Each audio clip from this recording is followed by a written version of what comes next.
Good morning, everyone. This is John Shaw, the director of the Paul Simon Public Policy Institute at Southern Illinois University in Carbondale.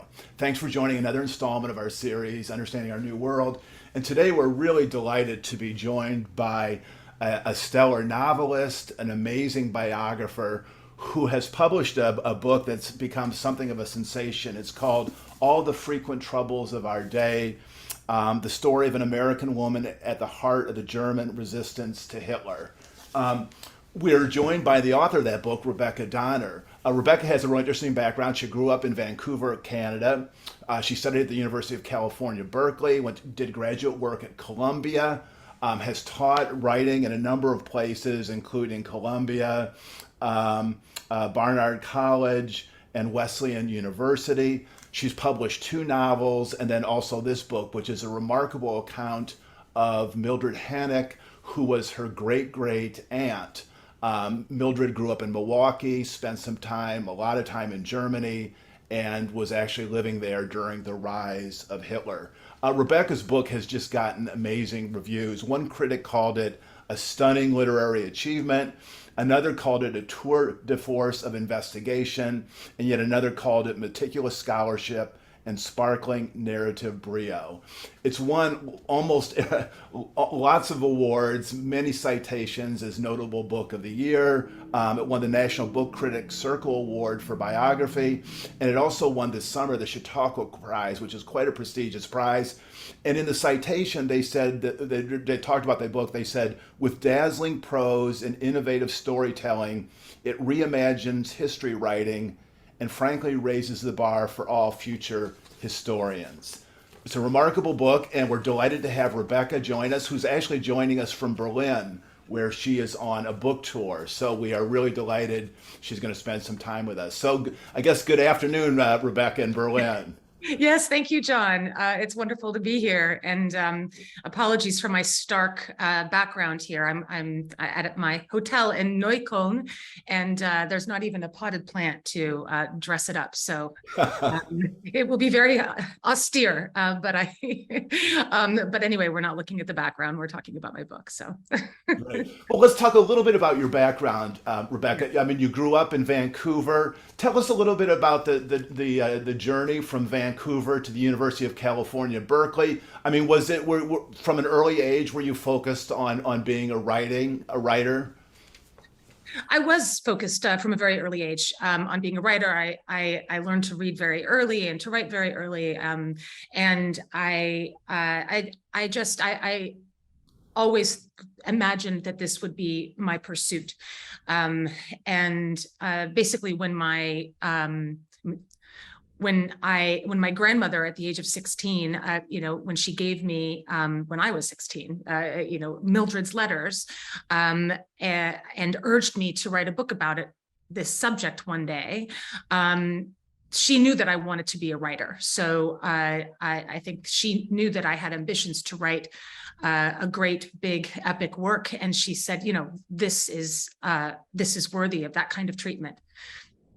And then when you went to Columbia, was it, I think it was an MFA, was it a creative writing program? Were you focusing on any particular aspect of writing, or was it just kind of the broad array of skills? Well, I did focus on fiction. That was the division I was in, but I took classes in other genres as well, poetry, nonfiction. So it was the program. One of the reasons it's so wonderful is that it offers writers who sort of decide that they're going to focus on one genre, exposes them to other genres. And in fact, I think that that was kind of early encouragement for me to think outside of whatever the strictures of a genre that I was writing in. And in fact, I did exactly that with this book. I approached this book as a work of narrative nonfiction, deeply researched, with very strict rules about how I would cite sources and how I would bring in quotations. And yet I also had this idea that I wanted this to transcend a kind of a conventional biography, and that I wanted it to read in a way that felt novelistic and that would keep the reader engaged. If they were interested in the academic aspects of it, then they can flip to the back of the book and read my extensive appendix, which cites all of my sources. If they were not interested in that, then they could read the book from beginning to end and just skip the back part, and then read a very engaging story. So I sought to achieve both. And in fact, about halfway through writing the book, I thought, what is this that I'm writing? And I thought, I began to conceive of it as a kind of fusion of biography, espionage thriller, and scholarly detective story. Great. Well, I want to plunge into it in a second, but one thing that I was reading your biography, and I was struck by one sort of aspect that's I'd like to hear a little bit about, which is for a time you directed the fiction series at the KGB bar in the East Village of New York, which is kind of a preeminent literary salon, as it were. Tell us about that. What was that experience like? Oh, it was great. I think it was an unpaid position. I recognize this was when I was in graduate school at Columbia, and I had just moved to New York. I knew two people, one of whom was, I sat next to him at a 10th grade English class, and another person who I met at a temp job in Los Angeles. So, these were not connections that in any way were sustainable in terms of getting my foot in the door in publishing. And so I thought, it would be advantageous for me to expose myself to the literary world in some way. And so I sought this position, and then I was hired as literary director of the KGB fiction series, while I was also interning at the New Yorker, and while I was also taking a full load of classes and also teaching a logic and rhetoric class to pay for my tuition at Columbia. So I had a lot of balls that I was juggling, and it was a very, I felt that I really thrived during this time. I really found myself just absolutely surrounded by books and authors, and got a really hands-on sense of what it is to publish a book. And really, I began to find my own voice in all of this as a writer. So I was also working on my first novel at that time, while I was also reading a lot of works, fiction. And also I did do, again, I went outside that genre, and I did sometimes have a memoir night or nonfiction night. And I began to think about my place in the literary world, and where I would situate myself. But I did this for 4 years, and then I produced an anthology with work from authors who I had invited to this series. And then I was happy to pass the baton when it was time for me to move forward. And that was after I published my first novel. Great. Well, let's talk about your current book, which is, as I said, has gotten rave reviews, and it's a remarkable book, which is just coming out, I should add, as a paperback. So people who Yes. should look for it either in hard copy or paperback. But in the introduction, you talk, you begin it this way. You say, "Her family is my family. 3 generations separate us. She preferred anonymity, so I will whisper her name, Mildred Harnock." Tell us about Mildred. Mildred was an American woman. She was born in 1902 in Milwaukee. Her family was rather impoverished. And her father was a frequently unemployed butcher / insurance salesman / horse trader. You get the picture. Rent was not always paid on time. And so they often moved from one boarding house to another. And her mother had to step in at one point and learn how to type and take shorthand. And she would take the streetcar into town and work for various businessmen, and then come home and basically support the family after the father, while her father was either off on drunken binges, which also happened, and then also after he passed away very tragically, alone in a cold barn during a blizzard. And so Mildred grew up with a lot of, enduring a lot of hardships, but also had a sense of what it meant to endure and also to persevere and keep her goal in mind always. And so she had this idea that she wanted to go to college, and neither of her parents had gone to college. Her mother had an 8th grade education, and she went to the University of Wisconsin in Madison, and which had free tuition for state residents and was open to both women and men. It was there that Mildred became radicalized. She became very involved with a political group there that was composed of self-proclaimed communists and also Democrats and feminists and anarchists, and she would have these lively discussions on Friday nights. They called themselves the Friday Nighters, and she got her her undergraduate degree, and then she went on to enroll in the master's degree program. And it was during this time that she met a German student who was working on his dissertation, his PhD dissertation. And his name was Arvid Harnock, and they fell swiftly in love. And shortly after she received her master's degree, they got married. And then they had this idea that they would move to Germany and they would get their PhDs and they would teach in German in American universities and have a quiet academic life. That was their vision in the late 20s. It didn't work out that way. So as you mentioned in the books, I mean, they moved to Germany in 1929. And within a very short time, they sense a disquieting, to put it mildly, change in the political landscape.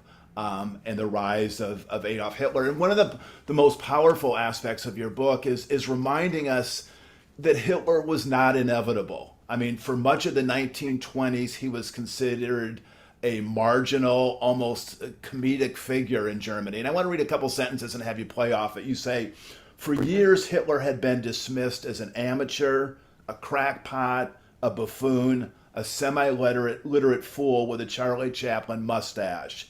He's a high school dropout who was twice rejected from the Academy of Fine Arts, Vienna, who in his 20s suffered a series of humiliations, living as a struggling artist and sleeping in a homeless shelter, who in his 30s became leader of the Nazi Party after he could mesmerize first a room, then a hall, then a stadium with his populist rhetoric, and who at 43 had just been appointed by President Hindenburg to serve as Chancellor of Germany. Talk about just the rise of Hitler, and particularly from the perspective of Arvid and Mildred, as they, are academics in Germany watching this figure emerge on the political scene. Yes, John, I'm so glad you read that particular section. That's one of my favorite sections in those early pages, and I think it's important to really emphasize that yes, Hitler was not taken seriously as a threat, and even after he was appointed chancellor in 1933, the conservatives who were not in the Nazi party, they were still very right wing, but they were in a separate party, thought that they had the majority, the majority in the ministry.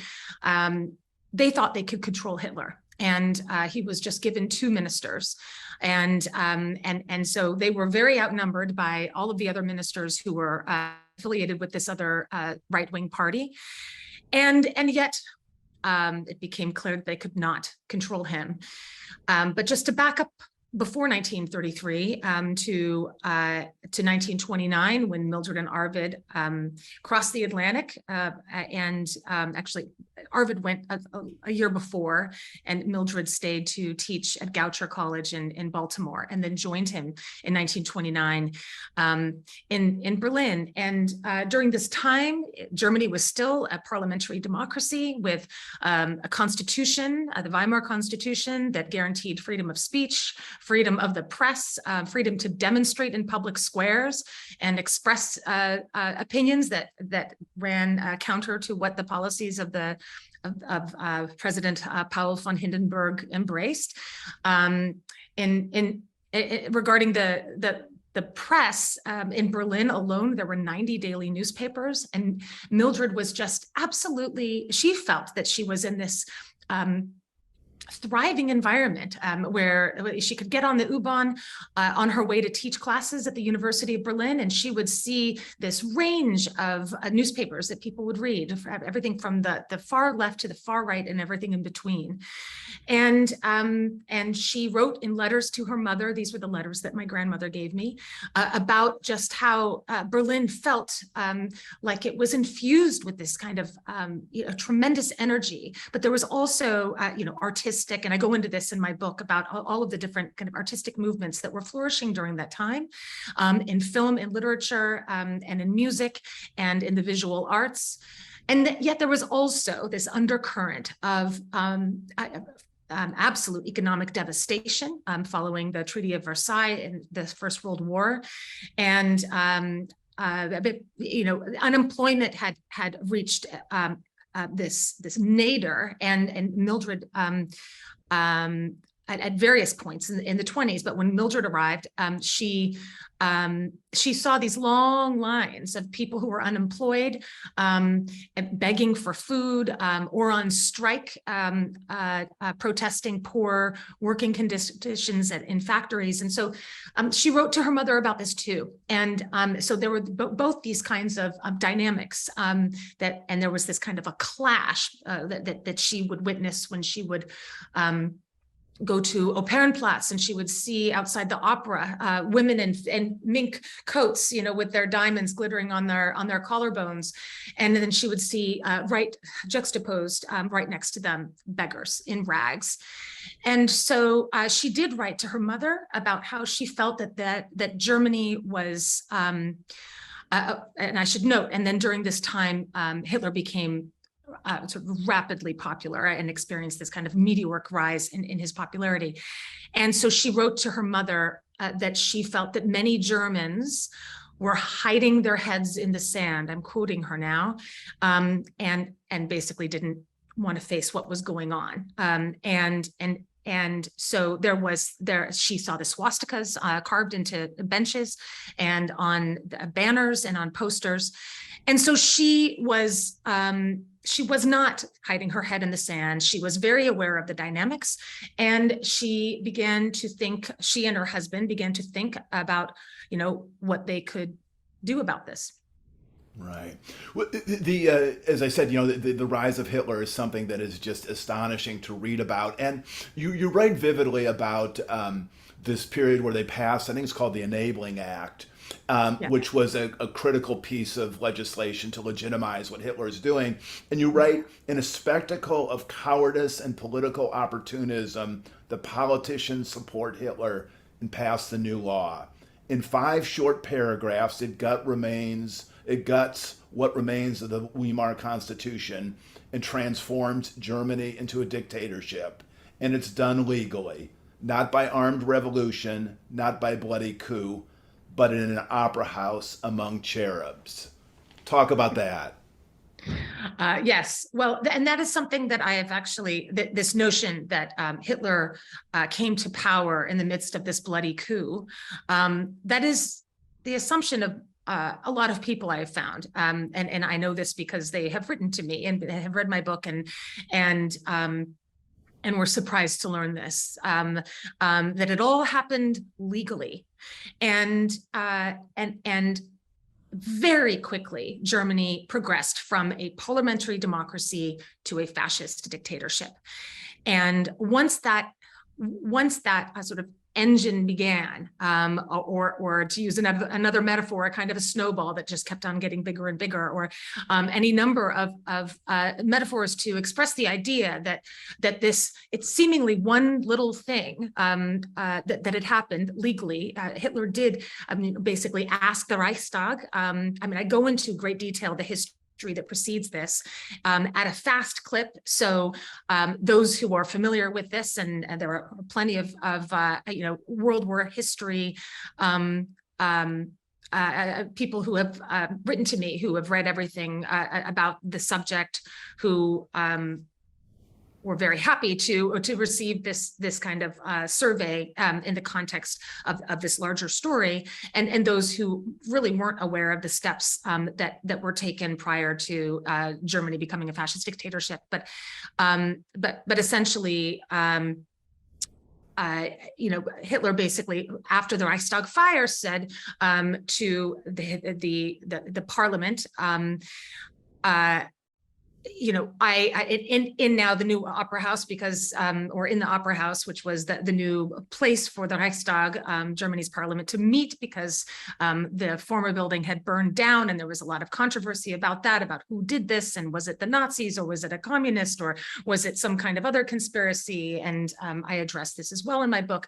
But essentially, this one seemingly little thing, Hitler saying to the ministers, like, pardon me, to the parliament, I want you to take a little vacation, essentially. And he was saying, let's just hand the reins to me. This was a parliamentary democracy, but there are these people, these extremists, these communists that are going to take over, and there's this grave threat. There was propaganda that was circulated about threats to women and children getting kidnapped by communists, and a lot of alarmist propaganda, basically emphasizing this idea that they were all under threat, and there are these extremists who were ready to take over and tear down Germany, and so give the reins to me, and let me just have 4 years, and then I will hand the reins back. So it seemed like a little ask, and the only political party that stood up and opposed this idea was the Social Democrats. And I quote the head of the Social Democrats, who gave a stirring speech urging everybody, please do not vote for this. And unfortunately, they did. And there was a majority. And so basically the Enabling Act was passed, and that ushered in everything that followed. Right. And your book is a powerful account of Mildred and Arvid, as this change is unfolding, part of a small group of resistance people who are saying, what can we do? And they call themselves the Circle. And so they circulate, brochures and try to have a conversation among themselves. And as you chronicle very powerfully, there are several other small resistance groups. They do what they can, but in the end, the movement really did not develop critical mass. I mean, is that a fair way of putting it? Yes, absolutely. And those pamphlets you speak of, or the brochures, they were really, it sounds rather mild to our contemporary ears as an act of opposition. But in fact, once the Nazi regime controlled the press and controlled the radio, getting out information that was in any way critical of the regime was not only very difficult, but it was illegal. And so you could get thrown into a concentration camp if you gave somebody a pamphlet that said, I oppose Hitler, or here are the reasons that we need to start a revolution and fight back. And in fact, several members of what Mildred nicknamed the Circle did get thrown in concentration camps. The early prisoners of the concentration camps were Hitler's political enemies. Jews followed next, as a group, of course, in that sort of category of political enemies, there were many Jews, but the initial attempt was to round up all of the enemies, first on the left, and then a year later, in 1934, on the right, and lock them up in jail. And when the jails overflowed, then in concentration camps, and then what followed was, as we all know, the steps that led to the Holocaust. It was in those early years in 1933, 34, 35, Mildred and Arvid still thought that Hitler would be, that Germany wouldn't stand for it, and that he would be ejected. And they were wrong. And so by 1935, even leaflets, illegal leaflets, dangerous as they were a poor weapon. Paper was a poor weapon against a fascist dictator. And so in 1935, they decided that they would have to undermine the Nazi regime from within. And so they came up with a new strategy.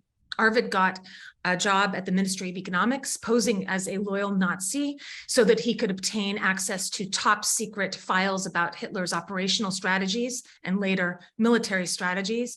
In 1935, it must be remembered that Hitler was telling Germany and the world that all he wanted was peace, peace, peace. And in my book, I also cite these and quote from these speeches that he gave, convinced a lot of Germans and a lot of the international community that really that's all he was concerned with. Germany wanted to, not get involved with anything having to do with military operations.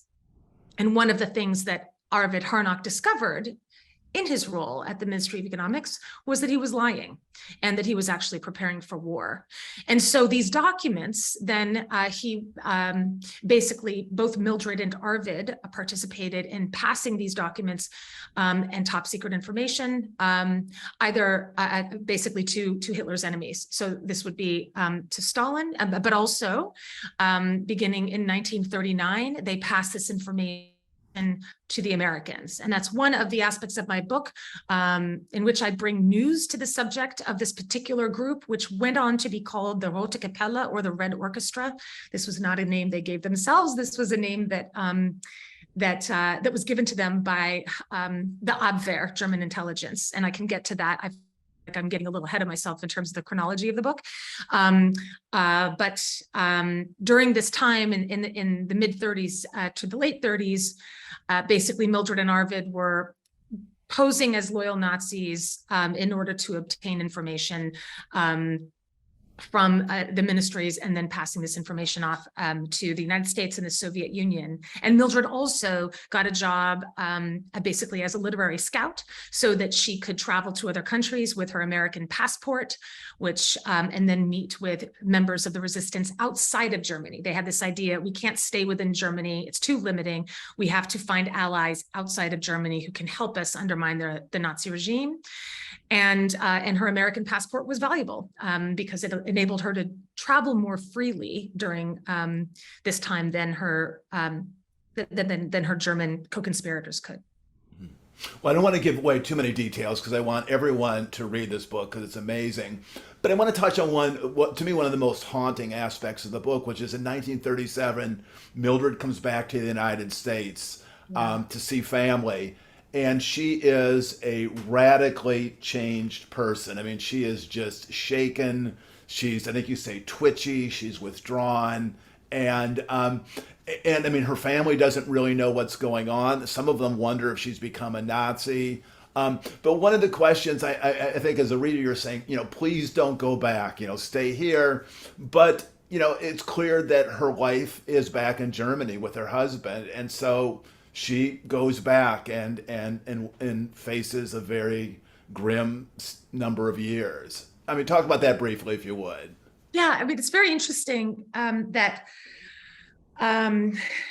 when she arrived back in the United States in 1938, remember the last time she had been there was in 1929, she was changed in the eyes of her family and her friends from the University of Wisconsin.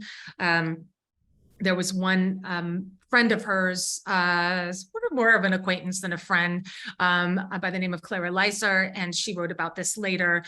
She wrote these very gossipy letters to somebody complaining about Mildred and how not only that she seemed sort of odd, but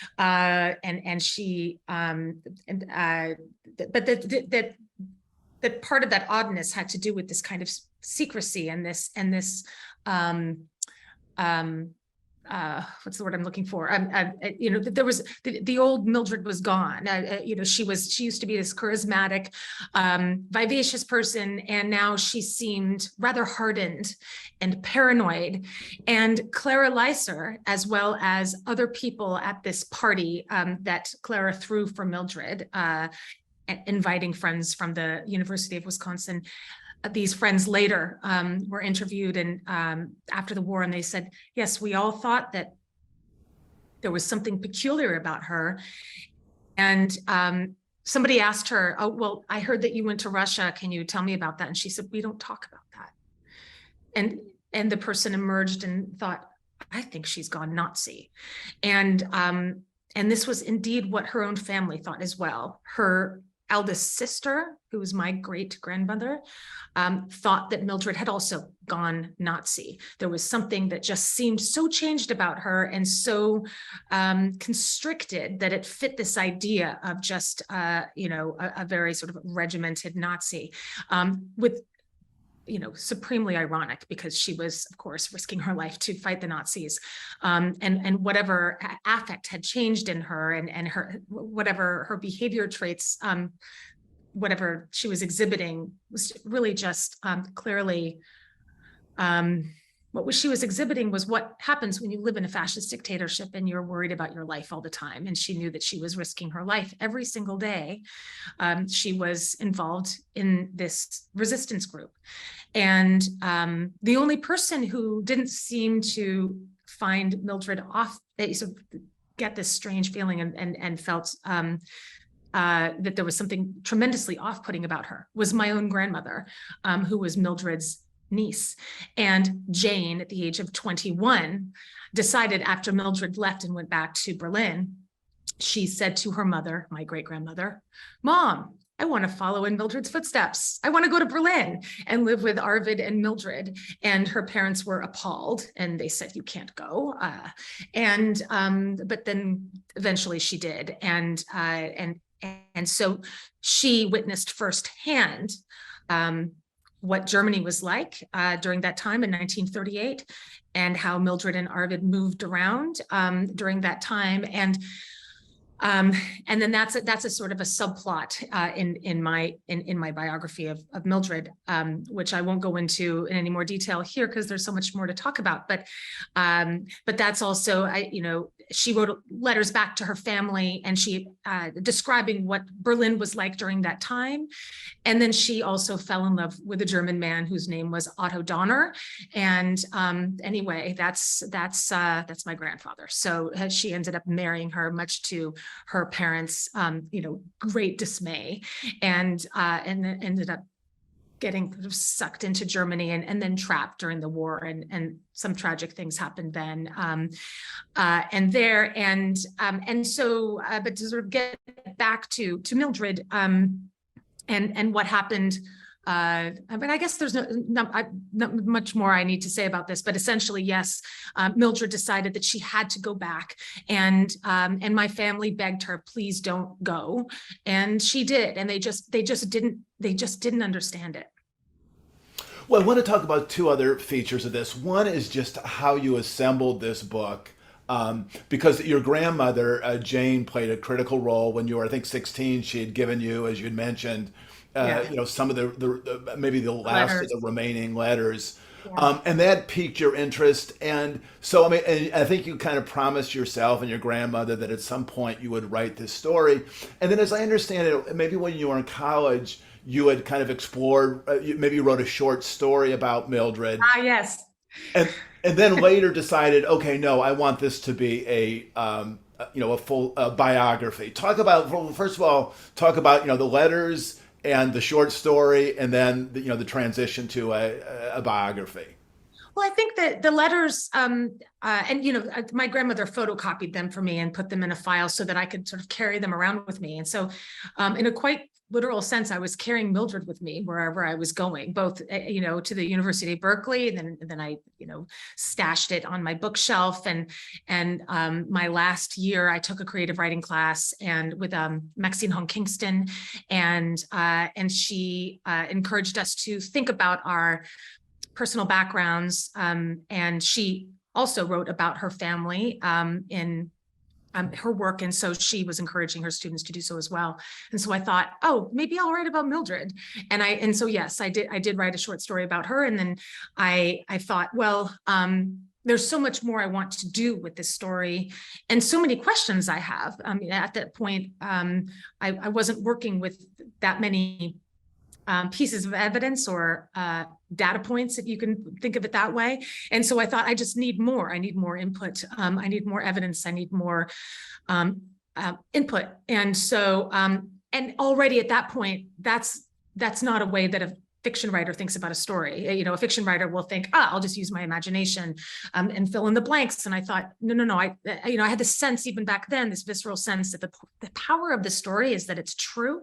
And I didn't want to sort of rely on imagination for the entirety of a book in order to fill in, to tell the story of this relative of mine. And then I wrote a novel, and then I wrote a graphic novel, and I collaborated with an illustrator from Spain, and it was a sort of an overtly political graphic novel about eco-terrorism, and so there's a kind of a strain there that I can sort of like pull through, and that became a kind of segue into my book about Mildred, because I've started to think about the question of what motivates somebody who has great political conviction, and what motivates them to kind of cross over some invisible line into extremism and risk their lives in some way that would seem very extreme to others. And so so I began to think about the German resistance again, and I thought, maybe this is going to be my next book. And so I found myself in Berlin, and I visited the Gedenkstätte Deutsche Widerstand, the German Resistance Memorial Center, and that was when I sort of began to think about archival documents and what I could obtain, and then I sort of started to solidify this idea that, yes, this is going to be a deeply researched book, and I'm going to be basing this book on not only the letters that I've been carting around with me everywhere, ever since I was 16, but also that I would be doing extensive research in other archives. And so I did think, all right, I don't think I'm ready for this yet. I think I'm going to write another novel. And so I spent 6 years writing a novel, and then, sort of doing some research in the background, but that was sort of in the foreground. And then in the run up to the presidential election in 2016, I thought, I just felt this tremendous urgency to tell people about Mildred's story. And so I put that novel aside, and I committed to the project in earnest. And at that time, I realized, all right, I'm going to have to access archives not only in Germany, but in London. There's the National Archives. They have all of their espionage files. A big part of this story is about espionage, and also the United States, the Library of Congress. I'm going to have to write letters to request documents to be redacted, because there are a lot of documents in Mildred's files that were redacted. And following the 1998 Nazi War Crimes Disclosure Act, some of this redaction, was removed, but there were still documents that had the black splotches all over them. So this would be a process I knew. And then I also knew that I had to access archives in Soviet Union era documents in Russia. So and that would be a tremendous undertaking. But I was ready at that point, really motivated to do so. And so that began sort of the next phase of this project. And then that's basically all I did for the last 5 years. was research this book, write this book, and make numerous trips to archives in other countries to really dig out as much as I could about this group.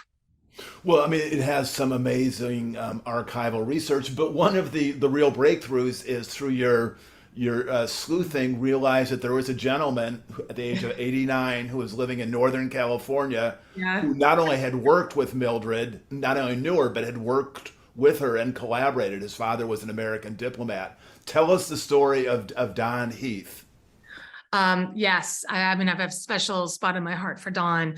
My grandmother, when I was 16, told me about Don, and she said, Mildred had a courier. He was a little boy. He was the son of a diplomat at the U.S. Embassy in Berlin, and the diplomat was from Kansas, so she gave me some pieces of information, and so I thought, I've got to fill in the rest, and by the time I really committed to writing this book, I thought, I think I've waited too long. I was very upset with myself because I really wanted to get a sense of Mildred's espionage from a first-hand account from a witness who was there, who even participated in it. And so then there was a sort of a series of events that happened that connected me to Don, and in a quite extraordinary way.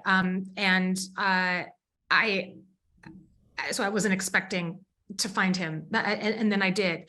And so I flew to the Northern California, and I was in New York at the time.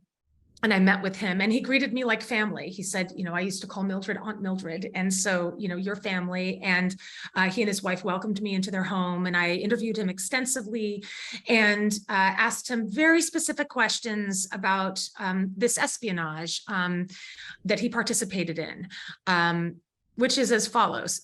Between 1939 and 1941, between the ages of 11 and 13, Don Heath would show up at Mildred's apartment, ostensibly for tutoring sessions in English and American literature.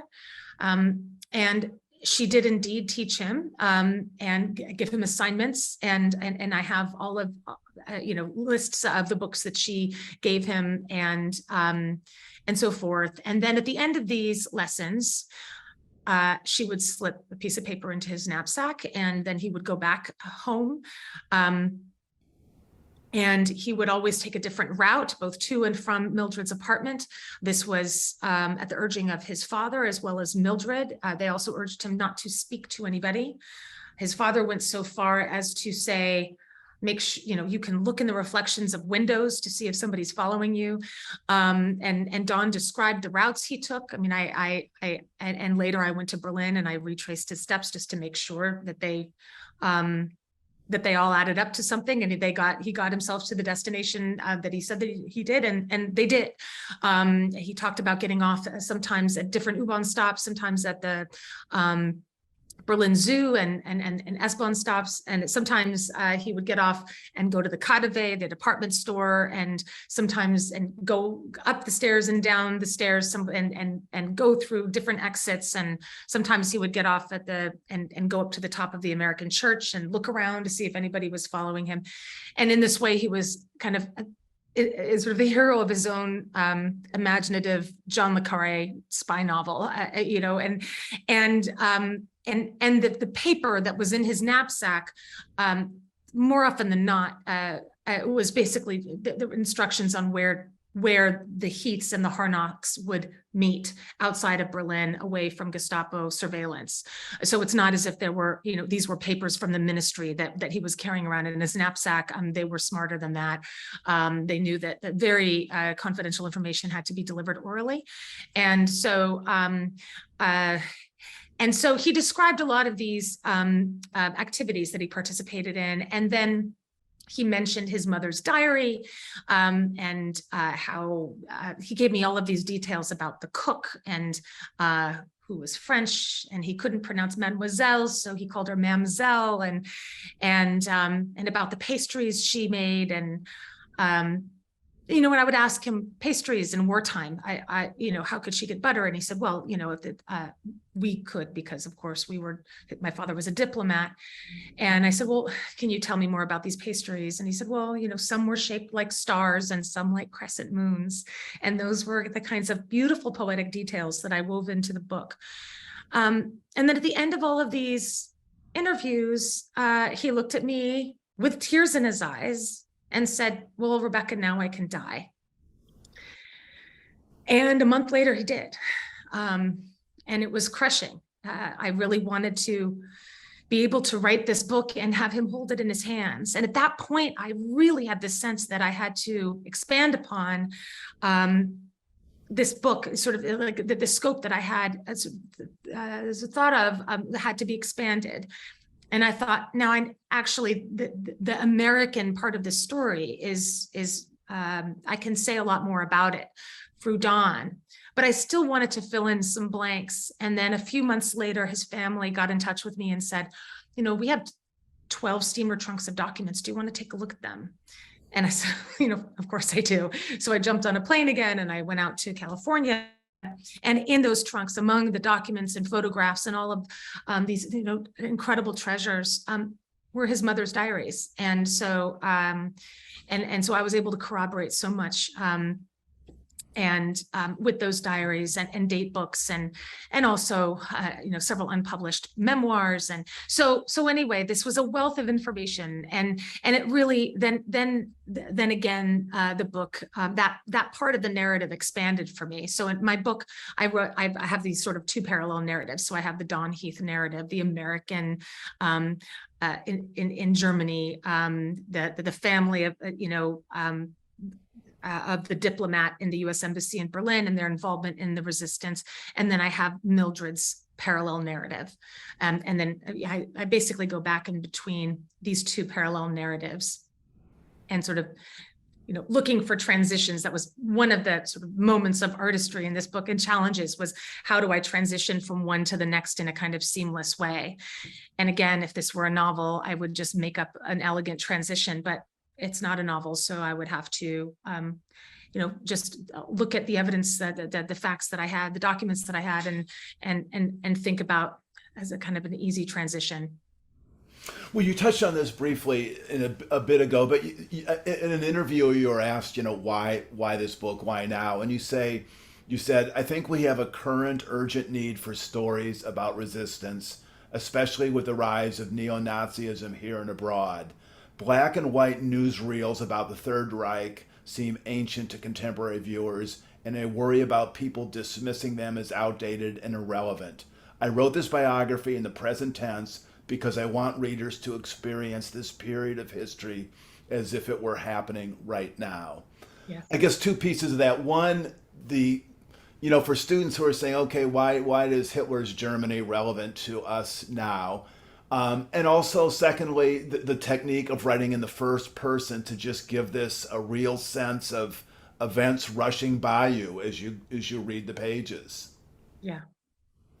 What's the question? Just I mean, if you could just touch on just the importance of this story now. Yeah. Yes, I feel it's becoming even more relevant with every passing day.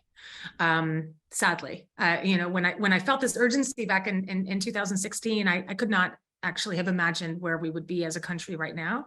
And I do feel that that Mildred's story has tremendous relevance to us today. It's my hope that her story and the story of her collaborators in the resistance can inspire us. Their tremendous courage, standing up for what they believed while they were in a fascist dictatorship.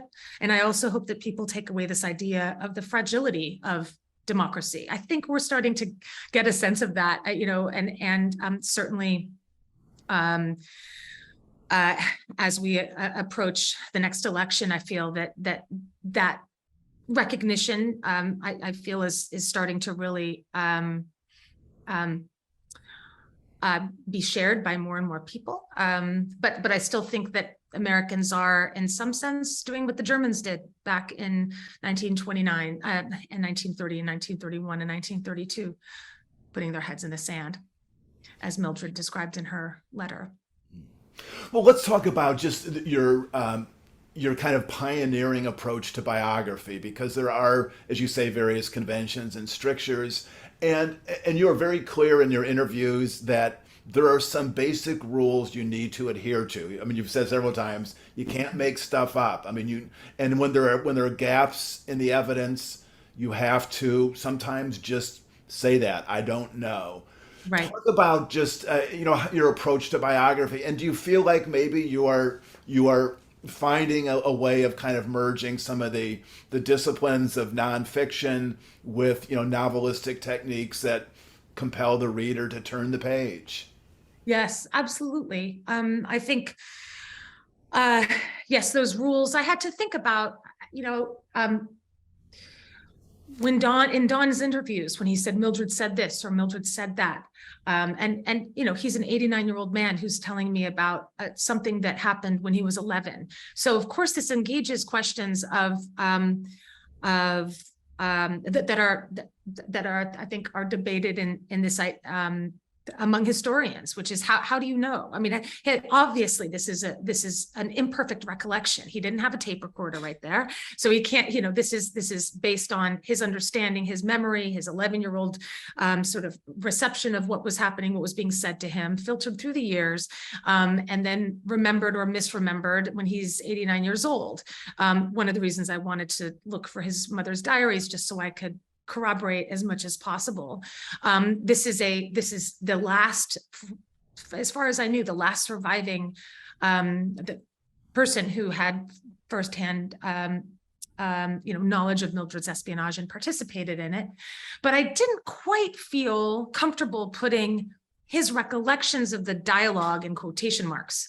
And this was just my own personal set of rules. And because it seemed to be putting this on the same plane as, say, somebody whose memoir I quoted from, who wrote their recollections 5 years after, 5 years later, not, decades and decades later.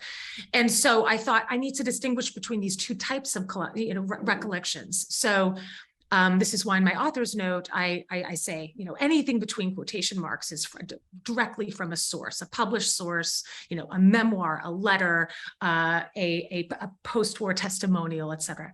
And then, but yes, so for Don, when there's dialogue between, when I sort of describe him sitting in Mildred's apartment, the dialogue such as there is in italics, because it didn't quite seem so there's this kind of, that's an example of a kind of stylistic approach to that's rooted in a kind of my sense of maintaining consistency in terms of citing the primary source documents and evidence for various descriptions and claims. And so, and that's an example of kind of how I'm straddling these two lines in this work of narrative nonfiction that is in itself a kind of fusion of, as I said at the beginning of this, biography, espionage thriller, and scholarly detective story. So I that's the kind of strategy that I used throughout the book. And also I didn't do footnotes at the bottom of the page. Initially I experimented with them, but they almost felt, with numbers in the text, and those numbers almost felt like pebbles that readers would stumble over. And I thought, I just want a fluid reading experience. And so instead of very academic footnotes at the bottom, I'm going to do endnotes at the very end of the book that readers can either choose to read or choose to ignore.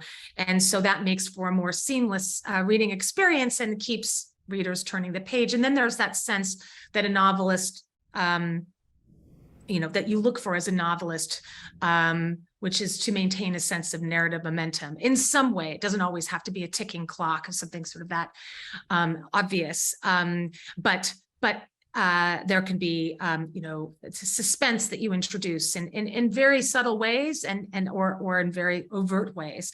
But I was very acutely aware of this narrative and how and when were the moments that I wanted to kind of move it forward. And so another thing that I do in this book is, in the terms of my structure, is that I have in many cases really short chapters that you can sort of, or sub chapters that you skip from one to the next. And I almost envisioned it as kind of skipping across a stream, from one stone to the next.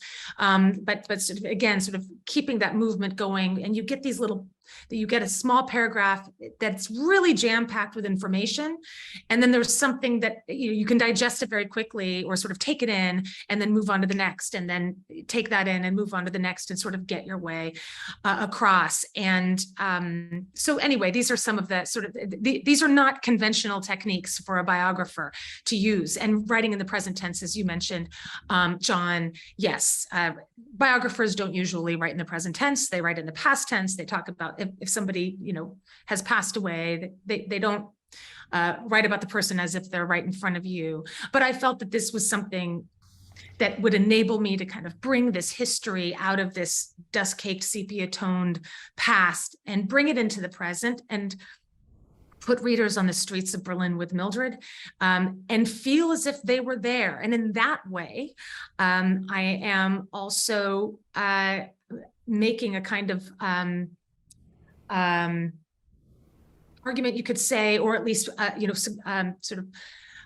promoting the idea that this is relevant today, that these events that happened, that these politicians who were in Germany are not these kind of obscure figures that seem so remote from us. I wanted to enable readers to envision them as if they were right before them right now, as if they could just walk past them on the street.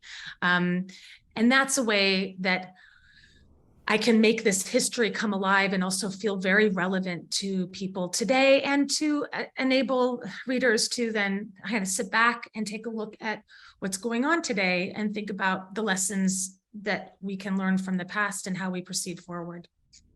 Well, just to illustrate the care in which you take to writing, I think I heard you say in one interview that you wrote your introduction, you wrote something like 200 different drafts or 200 different revisions. I mean, just talk about that attention to detail and just making sure that you set the book up in a way that pulls the reader in. Yes, it's interesting. I wrote the last chapter once, which is surprising. I mean, I tweaked a little bit in revisions, but essentially the last chapter just kind of came out of me very quickly in a rush. And it's the last chapter with Don Heath. The first chapter I just worked over and over again because I kept on changing my mind about really what the optimal approach would be. How much do I tell about Mildred up front? Do I tell the reader that she was executed by guillotine, that she was beheaded on Hitler's direct order right up front? If the reader learns that right up front, will the reader feel compelled to read more, and get through the rest of the book if you already know the ending?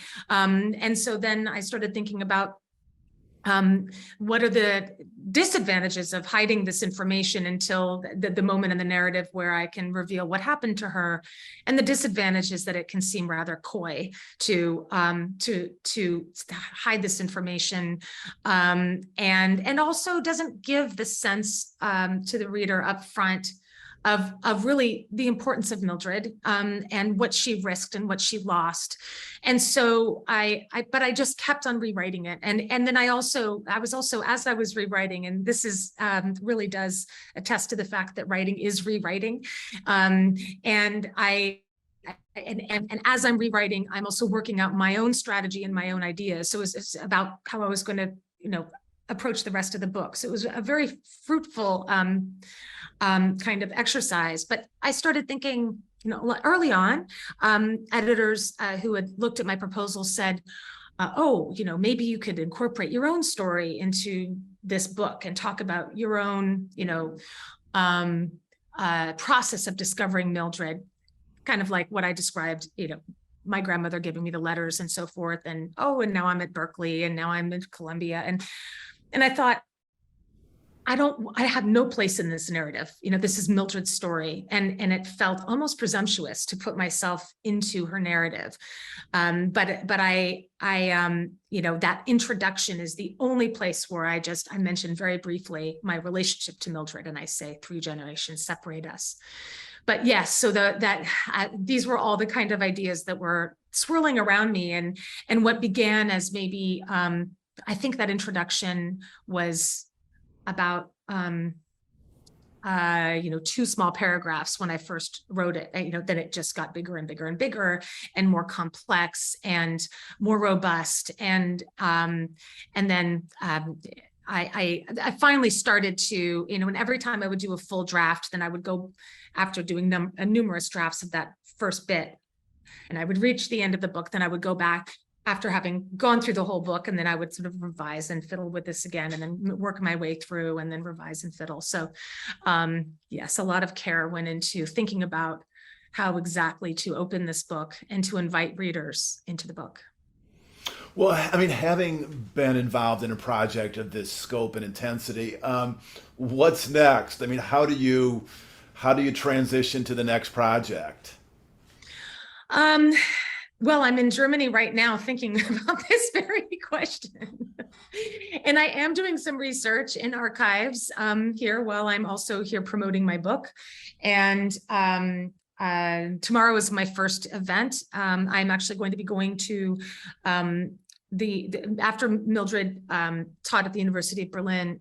She was fired, and ostensibly for being rather candid about her opinions about the Nazi Party or her opposition, and then she started teaching at a night school for adults, and that night school is still in existence. It's just in a different place, and it's no longer a night school, and it's sort of transformed, but it's still it still exists, and its mission is sort of similar in the sense that it it has this great ambition to educate people in Germany and sort of from diverse backgrounds, and so that's where my first event will be.